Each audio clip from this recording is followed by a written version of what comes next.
বাংলাদেশের মাগুরার যে ছোট্ট শিশু আসিয়া, একটি দুর্ঘটনা। আমি আর বলতে চাই না বিষয়টা। আসিয়ার রোগ মুক্তি কামনায় সারা দেশ এখন আল্লাহর কাছে দোয়া চাচ্ছে। আমরাও আমাদের এতিমখানায় এতগুলো মানুষ, এতগুলো ছোট ছোট শিশু, আমরা সকলকে নিয়ে আমরা আসিয়ার জন্য এখন পবিত্র রমজানের ইফতারের আগ মুহূর্তে আমরা এখন আল্লাহর কাছে দোয়া প্রার্থনা করি, আসিয়া সুস্থ হয়ে আমাদের মাঝে ফিরে আসুন। আল্লাহ, এই যে বাচ্চাটা মৌলা, এর উপরে যে নির্যাতন হয়েছে রে মৌলা, খাস করে বর্তমানে আইসিতে ভর্তি আছে, খাস করে তুমি মনিবে দয়া করে নজর ফরমাও।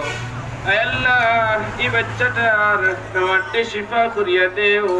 আল্লাহ, নেক হায়াত দান করে দেও, হায়াতের মাঝে বরকত দান করে দেও।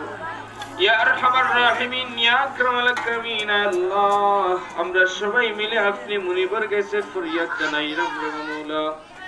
আল্লাহ, বাবা কইরাম, খাস করে তোমার এই বাচ্চাটা শিশুরা আপনি মুনিবে দয়া করে বিমারটি শিফা করিয়া দেও মৌলা। এই উদ্দেশ্যে আপনি মুনিবে দয়া করে কবুল আর মঞ্জুর ফরমাও। সালামুন আলাল মুরসালিন ওয়াল হামদুলিল্লাহি রাব্বিল আলামিন।